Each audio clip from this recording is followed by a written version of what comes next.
It's time to forget everything you know about the Kona, because for 2024, Hyundai's smallest SUV has been completely redesigned to be not quite so small anymore. That was one complaint about the outgoing model. But in addition to the size increase, it gets the latest active safety tech from Hyundai's lineup, the first ever widescreen wireless CarPlay implementation in the Hyundai lineup, and new engines and new transmissions. If that wasn't enough, we also get 2 different electrified models, in case you want to plug your Kona in.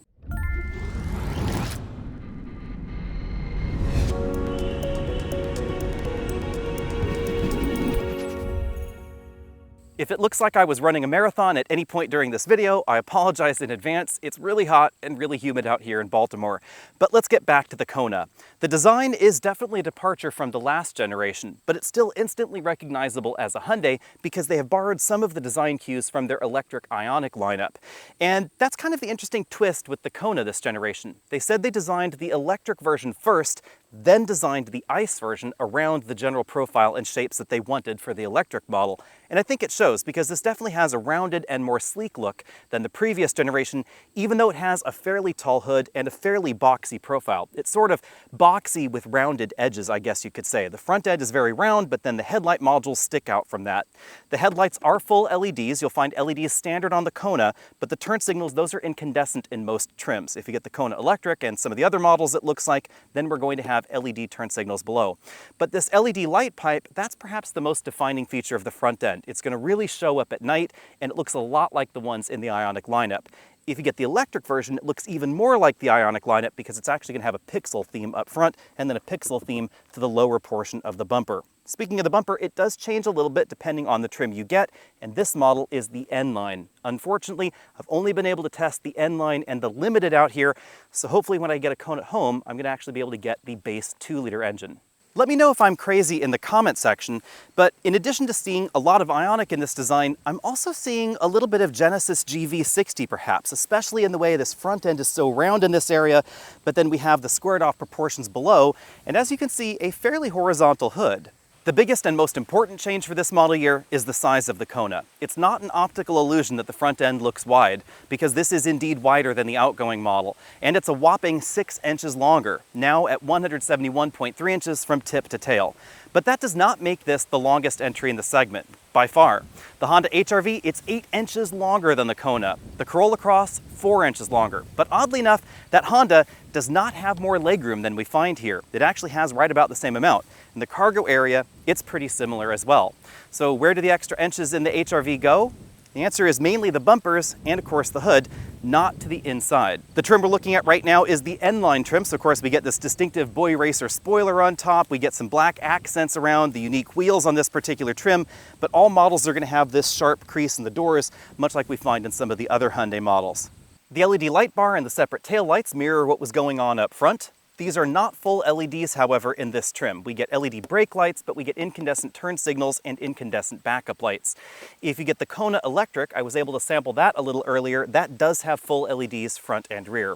You'll notice the same sort of round meets square and meets chunky design going on, where we have this very rounded off section to the hatch, a much lower hatch opening than we had in the previous generation, making cargo loading a bit easier, and then the bottom bumper changes based on the trim you're driving. Since this is the sportier N-Line trim, we get a twin exhaust tip over there on that side. The black spoiler definitely gives the N-Line racy hatchback vibes, whereas the regular model looks a bit more SUV-ish. All of them, however, are going to get 8.3 inches of ground clearance if you choose the all-wheel drive option. If you want more ground clearance than that, you're taking a look at something like a Subaru Crosstrek that will have about half an inch more, or something like the Bronco Sport or certain versions of the Jeep Compass, but they're going to be more expensive than the Kona. From this angle, you can also see that sort of GV70 design going on here, and this big LED light pipe that goes all the way from one side to the other. The weather has suddenly gone from bake to convection cook, so I apologize for the leaves flying around on camera right now. Under this hood, you'll find 2 different engines. In the SE and SEL trim, we find basically the same engine as last time. 2-liter, 4-cylinder naturally aspirated. It produces 147 horsepower, 132 pound-feet of torque. You'll get 31 to 27 miles per gallon in that model, depending on which trim you choose and whether or not you get all-wheel drive or front-wheel drive. Front-wheel drive is standard on the Kona, which is a little bit different than its platform mate, the Seltos. The Seltos starts all-wheel drive, goes back to front-wheel drive, That's complicated, it's in a different video. If you want more oomph, then you want the limited trim or the N-line trim I'm driving here. This gets an updated 1.6 liter turbo. It produces 190 horsepower, 195 pound-feet of torque. But it's no longer mated to the controversial 7-speed dual-clutch transmission. Now, there's a regular 8-speed automatic under this hood. The traditional automatic transmission definitely has a more normative feel, especially in slow and go traffic, but it has a negative impact on 0 to 60 times and fuel economy. Even though we have more power from this engine, 0 to 60s are about the same as before, and the fuel economy drops to 28 to 26 miles per gallon combined, depending on the options you choose. That's definitely lower than in the past. At this point in time, Hyundai is not offering a hybrid or a plug-in hybrid Kona. I really wish they would because they have the hybrid tech. But if you want to go electric, there are two different electric versions. A 133 horsepower electric short range version with about 200 miles of range and 201 horsepower with about 260 miles of range. If you want to know more about those, I go into deeper detail in a separate video. Jumping into the front seats, you'll definitely notice the different dimensions in the Kona. The interior feels much wider, as we'll take a look at in just a moment. With this driver's seat comfortably adjusted for me at 6 feet tall, I have several inches of headroom left, even though this does have the power moonroof. One thing I did notice, however, the telescopic steering column doesn't seem to come out quite as much as the previous version. So if you have longer legs, you might find that the steering wheel doesn't come out quite as far as you'd like. In this N-line trim, we have a power driver's seat, but we don't have a power passenger seat. The back seat is where you'll really notice the size increase. Again, front seat comfortably adjusted for me at 6 feet tall. I have about 4 or 5 inches of legroom left. This is not the kind of vehicle where I could put a rear-facing child seat back here, but if you're a little bit shorter than I am, it is probably possible. Moving over to the middle seat, I still have about an inch of headroom. Headroom is pretty generous all the way around. And again, combined legroom is pretty similar to the biggest entries in this segment. Part of that is because of the way legroom is measured. Remember, it's not just a simple linear horizontal value. It actually includes the arch of the leg. So it's actually from seat back to an angle down there in the footwell area. And being a little bit higher off the ground, a little bit boxy, ends up improving your legroom score because you're sitting like a normal human. Moving over to the right side, this front seat is all the way back in its tracks. I still have a little bit of legroom left, but obviously it's getting a bit more cramped. If you get the electric version, it does have a completely flat floor, but that completely flat floor is a little bit higher than the gasoline version, so that is going to reduce its actual legroom figures. One nice touch back here is that we have air vents, something a lot of the competition is missing in order to cut costs. Now, these are not in the base trim, but most of the Konas you'll find on the dealer lot are going to have the rear seat air vents, also 2 USB charge ports. The 60/40 seatbacks offer a 2-stage recline, and they fold almost completely flat with the cargo area in the back. A nice touch is that unlike some of the competition, I'm looking at you, Subaru, the shoulder belt for the center seat belt position comes out of the seat itself, not out of the cargo area or out of the ceiling. That makes it a lot easier to install a child seat in the center. You would have definitely more room for that and 2 adults up front if you needed to put a rear-facing seat in here, and it's going to be very centered in the seat, so it's going to be easier to put an adult on either side. Now, when it comes to latch anchors, we don't have any latch anchors for the center seat position. We just have latch anchors for the outboard. Cargo capacity comes in at a very generous 25.5 cubic feet. That is certainly enough to put 22-inch roller bags in this upright position and stack them all across the rear. If you remove this hard cargo cover, you could even put some additional luggage behind that or in front of it because the cargo area is fairly deep and surprisingly square. This portion is very vertical. Then we get the slanting hatch glass right there, but that's high enough that you can, again, put these 22-inch roller bags right up there to the cargo area lip and still close the hatch. That is, of course, with this 2-stage load floor in its lowest position. Under the load floor, there is a little bit of additional storage space. There's also a temporary spare tire. You probably could fit a full-size spare in there if you wanted to. If this load floor was in its most upright position, you can see that there is still several inches left. And we have a nice sturdy load floor. It's not one of those flimsy models with the foam blocks on it. Now, rather unfortunately, you cannot put this hard cargo cover under the load floor. There's just no way that this will actually fit under there. It's just a bit too wide. Hyundai does give us some retention clips so you can put the cargo cover in this position, but clearly that's not going to be very practical if you want to put big, long items in here and you needed to fold the rear seats. For our look around the interior, I've moved over to a limited trim because this interior is lighter, so it's easier to show you what's going on. We have a reasonably large moonroof over the driver and front passengers' heads. It has an electric shade, but it's not quite panoramic since it doesn't go over the second row. The driver and front passenger get height adjustable shoulder belts and two-way adjustable headrests. This appears to be leather upholstery, but it is in fact an imitation leather product. The center sections are perforated in this limited trim because these seats are both heated and ventilated. Right in the middle of that seat back section, we have these little dots. Those mimic what's going on in the Hyundai Ioniq. Hyundai's really been moving towards sort of a pixelized Morse code theme for some of their interiors. You'll definitely see that as we work our way around. Again, you can see that that seat bottom cushion is perforated as well. Again, ventilated seats in this limited trim. Moving over to the front doors, we have some hard touch plastics and some soft touch materials as well. The entire midsection of the door is made from a soft touch material, so this middle insert right there is soft, as is the armrest. But then of course we have hard plastics around the bottom and around the top of the door. In this limited trim, we have more of a two-tone color scheme than we found in the N-line trim I was just in that had a pretty black on black on black interior. I'll go ahead and zoom out really quick so you can see the entire interior together. It definitely is wider than the previous generation Kona, and you will notice that when we start talking about the screens. But moving back over here to the passenger side, we have a pretty linear theme to everything. The chrome trim on the passenger side definitely accentuates the width of the dashboard. This upper section is textured, but it is not a soft touch material. It is a hard plastic. Below that, we have a small cubby where you could put smartphones, things like that. That does not have a rubber mat inside, just ridges in the hard plastic, and you can see it won't really fit some of the larger smartphones, but it's still a pretty handy spot. Below that, we have a large glove compartment. I was able to fit an 11-inch tablet computer inside. Moving up to the dashboard, we have a standard 12.3-inch LCD infotainment system. Yep, standard in every trim. That's one of the reasons that the base price of the Kona is a little bit higher than some of the competition. This is bigger than the one that we find in the related Kia Seltos because this dashboard is a little bit wider, and obviously Hyundai wanted this to have a more tech-forward look. Over on the driver's side, we have the optional 12.3-inch LCD instrument cluster. That is not standard. Instead, a smaller 4.2-inch LCD is going to be found in the base trim. You do have to work your way up a little bit in order to get that dual screen setup. As you can see, this offers smartphone integration. Right now we have CarPlay active here. The native software has been updated, so this is the latest version of Hyundai's software. We're going to see this rolling around the Hyundai lineup. They've redesigned the home screen, they've made it a bit more modern, and they've added extra features. They've also finally added the capability for the 12-inch display to have wireless CarPlay. That was previously something only available on their 8-inch and smaller systems. Now, if you get factory navigation, you'll have that functionality via an over-the-air update coming a little bit later. They have said that it might happen to other versions of the screen setup later in the lineup, but if you already have a 12-inch LCD from Hyundai, know that the over-air update won't apply to you. That's just going to be new vehicles going forward, and it's not going to be the base models of Kona. Moving in a little bit closer down here, you can see we have physical buttons for interacting with that system. They're a little bit difficult to see just in the camera, the way that the camera picks up lighting. They're actually much more visible in person. They're backlit, of course. We get ambient lighting in this cabin, power, volume, tune knobs right there, controls for the dual zone automatic climate control system below that. I appreciate the toggles for the temperature. That's kind of a nice touch down there. Below that, we then have the latest USB setup from Hyundai. So they've been putting this in a lot of vehicles where we have a button here to switch this USB port from charge only to charge and interface with the system.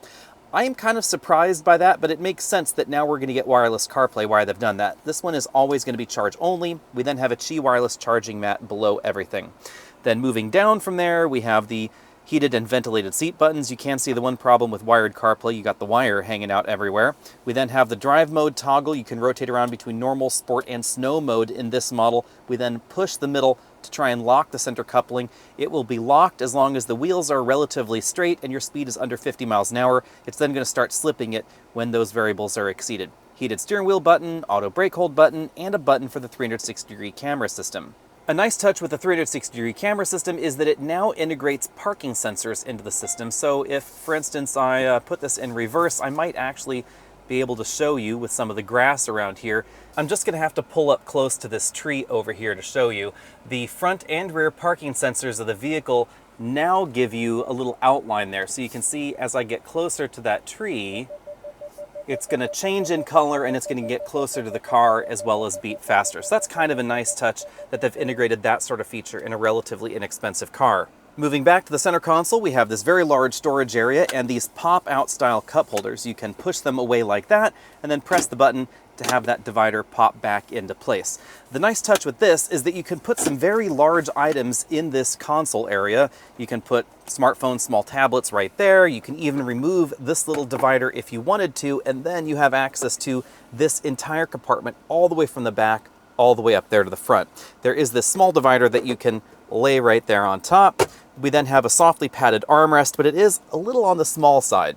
On the driver's side, we find a new 3-spoke steering wheel design that borrows some of the cues from the Ioniq lineup, like the little pixels right there in the airbag cover rather than the traditional Hyundai logo.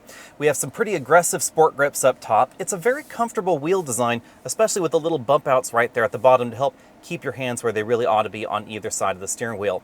We find paddles on the back of the wheel, down on the left, up over there on the right, and if you get the electric model, then they become regenerative braking paddles. On this side of the steering wheel, we find the controls for the adaptive cruise control system. That is optional, not standard, rather, unfortunately. And then on this side, we find media controls, as well as some of the controls for that multifunction LCD cluster. The functionality of the LCD instrument cluster is basically the same as we've seen from Hyundai for a while. There are 6 different theme layouts. You can see these 3 themes are fairly flat. You can also get more of a traditional dial layout. These can either be linked to the drive mode or selected independently using the infotainment system. I have to admit, I do kind of like this flat look. It reminds me a little bit of an Apple Watch. You can see that those lines rev up there in these little dials, but it doesn't have that 3D impression that you find in some graphic designs. Even this more traditional gauge layout is a little bit flat as far as its design. Now, the functionality of this display hasn't changed too much. So in the middle, we still get our pretty typical trip computer information, status of the active safety systems, etc. You can also roll around things like your tire pressure. You can go through all those sorts of options there, where the power is going in the all-wheel drive system, but it's never going to give you Apple CarPlay turn-by-turn navigation directions or anything like that.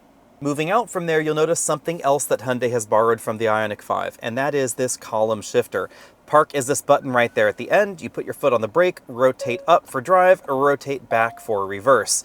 The reason they did this is pretty logical, because it gives you a lot more room right here in the center console. Where a shifter would normally go, they have big storage areas and that different button bank right there.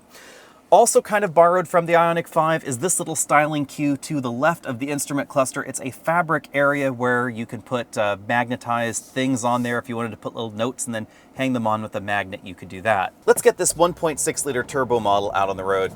Clearly, the first thing you're to notice is that we no longer have the dual clutch transmission.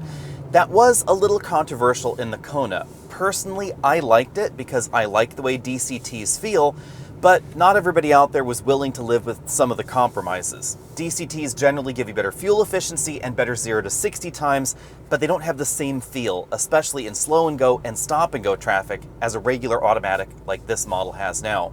We see the same transition in the related Kia Seltos as well, for much the same reason. You'll really notice it if, for instance, I just slow down here to 0 miles an hour and I just crawl along, 1 mile an hour, etc. This is going to feel just like the average entry in this segment. Well, with a twist, of course, because the average subcompact crossover that this is competing with has a continuously variable automatic in the entire lineup, and this does give you that choice. You can get the 2-liter naturally aspirated engine with the CVT, or you can get the 1.6 liter turbo with this 8-speed automatic. Now, I have driven basically the same engine and CVT in the Seltos, and I can say that Hyundai's CVT is one of the faster shifting models. It doesn't feel quite like the Nissan CVT, it feels a little bit more like the Honda CVT, in that if you're just rolling along, say at 30 miles an hour like I am now, and you floor it, it's going to give you what feels more like a traditional automatic transmission shift. And a Nissan CVT, it kind of takes a while for it to vary ratios. This is clearly going to be the faster model 0 to 60 in the Kona lineup. I ran 0 to 60 in 7.5 seconds in this model. That is my preliminary score. Of course, you're going to have to wait until I get this at home so I can run it through our usual battery of comparisons and tests. If you want the base engine, you're probably looking at 8 to 8.5 seconds, 0 to 60 at least. That's going to be an awful lot slower. But that's pretty average as well, because the Honda HR-V, the Toyota Corolla Cross, etc., they all have relatively less powerful engines, and they still have CVTs. The observant in the crowd might have noticed that the last time I drove the Seltos, and that would be the new Seltos, it went 0 to 60 in 7 seconds even, so about half a second faster than this model. That may have something to do with the temperature out here. It was 99 degrees, and it's very humid out here in Baltimore, so that probably has something to do with the relative performance of this versus the last time I tested the Seltos when it was 60 degrees Fahrenheit. Obviously, temperature, altitude, all of that is going to affect 0 to 60 times, which is really why you should never compare one outlet's 0 to 60 score for a vehicle to another outlet's. We're all testing slightly different methodologies and, of course, different locations, climates, etc. It's clear that Hyundai really wanted this to be one of the more engaging entries in this segment as far as the driving nature goes. So we have the relatively wide tires, we have excellent brake pedal feel, and pretty short stopping distances. In my initial 6-0 braking testing, it just took 116 feet for this to stop from 60 miles an hour. That likely has to do with the fairly wide tires, but also pretty healthy brakes for a vehicle this size. I also didn't notice much fade at all, even when I was pushing this harder out on some of the winding roads around here in Maryland. When it comes to handling ability, a lot of that carries over as well. Hyundai has made this one of the smaller entries in the segment, but it has a pretty long wheelbase as far as the competition goes. It's also a little bit wider than some of the competition. That helps give this additional stability, it helps improve the feel, and the longer wheelbase helps the suspension not get upset over broken pavement like some of the competition can. This is definitely one of the more entertaining entries as far as its handling abilities, and I'm eager to see if Hyundai brings back a Kona N. If you recall, in the last generation there was a Kona N, but in this generation the fastest model 0 to 60 is likely going to be the electric model with about 200 horsepower if you get the extended battery pack. Hyundai is definitely dedicated to performance vehicles. I suppose the real question is, will we get an electric Kona N or are we going to get a gasoline Kona N? My money is on a gasoline Kona N personally. When it comes to ride quality, I think Hyundai did an excellent job with the new Kona, and it's really obvious out here on this cobblestone surface that we found out here in Baltimore. The independent rear suspension is found only in the all-wheel drive models. That is one caution I would make if you really are concerned about ride quality over uneven surfaces, broken pavement, etc., or you want the best in handling ability, you're going to want the all-wheel drive model. I have not been able to sample the front-wheel drive model out here in Baltimore, but I was able to drive the front-wheel drive Kona in the last generation, and the difference is certainly noticeable. If you get the front-wheel drive Kona, it's going to feel perhaps a little bit more like a Mazda CX-30. Remember that we don't have an independent suspension in that model at all. In this Kona, I would say it definitely feels grown up. It feels nice and tight and secure as far as the suspension tuning and the body rigidity goes, etc. So when it comes to the ride quality, I'm going to give this an A-. The minus is because the suspension is tuned a little bit towards the firmer side of things. If you really want a soft, comfortable ride for lots of rugged off-roading or driving on road surfaces like this all the time, you might want to look at something slightly softer tuned. Most of those, however, would be bigger and more expensive vehicles. Back out on the paved road, ride quality is still excellent, and this is probably where you're going to notice the independent rear suspension more than on the cobblestones. I will say again that the Kona has an independent rear suspension in the all-wheel drive models, but it does not in the front-wheel drive models, so you're definitely going to get two different experiences depending on the option boxes you check. The independent rear, though, it is fantastic. It really keeps the rear end settled, much more settled over broken pavement in the corners than we find in the Mazda CX-30 or something like the Kia Soul. For my official cabin noise scores, you're going to have to wait until I can get this at home and actually measure it, but regardless of the road surface, this does appear quieter than the last generation Kona. Hyundai says that they really spent a lot of time working on noise, vibration, and harshness in the cabin, and that led them to different tire compounds, an actual sound deadening layer inside the tire itself if you get the upper level trims, and then some different bushings in the suspension front and rear. All of that, they claim, has had about a 10% reduction in cabin noise. I would say it's probably noticeable. Noise from the road surface and tires is definitely well controlled, but wind noise and passing traffic noise is going to be fairly average because we don't have laminated side windows, at least not in this trim, and you will find that feature in some of the competition. So as cars pass like that one did right there, you will hear that whoosh a little bit more than in some of the larger and more expensive entries. But of course, if you wanted that kind of feature content, then you could always move up in Hyundai's lineup to something like the Hyundai Tucson, which would give you that feature in certain trims. On the fuel economy front, there are definitely two things to keep in mind. The first thing is that EPA numbers and real-world numbers are two different things, and of course, the speed limits out here in Maryland are generally speaking lower than in the rural areas of California where I live. So I have been driving a little bit slower in the Kona than I would at home. Also, I haven't been going up and over mountain passes, so that could very well drop the fuel economy numbers down there towards the EPA rating. If you want the best fuel economy in this segment, you're still going to be looking at something like the Corolla Cross Hybrid. That is, honest to goodness, going to give you nearly 50 miles per gallon in real-world driving. It's not necessarily going to be as much fun as this, but on the other hand, it's nearly as fast as this because that hybrid system is fairly powerful. And I have to admit, the one thing I would love to see in the Kona would be a hybrid system. They could easily have borrowed something out of the last generation Hyundai Ioniq, jammed it under the hood, and given this 40 or 50 miles per gallon. Hopefully that's something that we will see in the future, although Hyundai will not talk about that kind of thing at all. They have said so far that their focus for Kona fans that want better fuel economy, lower operational costs, etc., that we have the new 2 flavors of Kona Electric. If you want to know about that, be sure and check out that video. At the moment, my on-the-road bottom line with the Kona is pretty easy. This is a ton of fun to drive. It's not quite as much fun as the 2.5-liter turbo in the Mazda CX-30, but that 2.5-liter turbo is a little bit thirstier than this. It has an older 6-speed automatic transmission, which is not exactly my favorite, and it doesn't have an independent rear suspension. That said, it is still an absolute hoot and a half to drive. This comes across as a bit more refined, a little bit more fuel efficient, perhaps a little bit more practical and logical, also more tech heavy with this twin screen setup in the dashboard that is much easier to use. But in terms of pure driving enjoyment and just smiles per miles, I will say that the 2.5-liter turbo CX-30 is just a notch above this. But again, it loses a lot when it comes to refinement, and maybe that's why it's more entertaining, because it doesn't have the rear suspension polish that we find in this model. It does, however, have heaps and heaps of power, and it is pretty darn swift. Now to the nitty-gritty. If you're interested in the Kona, these should be on dealer lots right around the time that you're watching this video, and it's going to set you back at least $25,435 plus tax, title, and license. That price tag does include destination. That's going to get you the SE trim with the big LCD infotainment system, but not the big LCD instrument cluster. You're going to get an approximately 4-inch LCD over there on that side. Most of the Konas on dealer lots will probably have the big 2-screen setup, but the base trim will not. If you're interested in all-wheel drive, that's going to be at least $26,935. So the Kona is a bit more expensive than some of the direct competition. The Kona admittedly does come with more active driver assistance tech, like the blind spot monitoring, rear cross traffic detection, etc., and that big LCD, which is going to eventually feature wireless Apple CarPlay, but not in the base version. That is one thing to know. If you get factory navigation on your Kona, then it will have wireless CarPlay via an over-the-air update, not on the dealer lot just yet. If you get the base one, it's not going to have that feature at this time. That may come a little bit later. Now, it's worth noting, if you want all-wheel drive, it's going to be $27,000 or so, or if you want the SEL trim, which is going to give you more content, it's about the same price for the front-wheel drive model. If you want the turbo, that's the N-line trim, it's going to be at least $31,950 starting, and you can get the 1.6-liter turbo with front-wheel drive. You don't have to get all-wheel drive if you don't want to.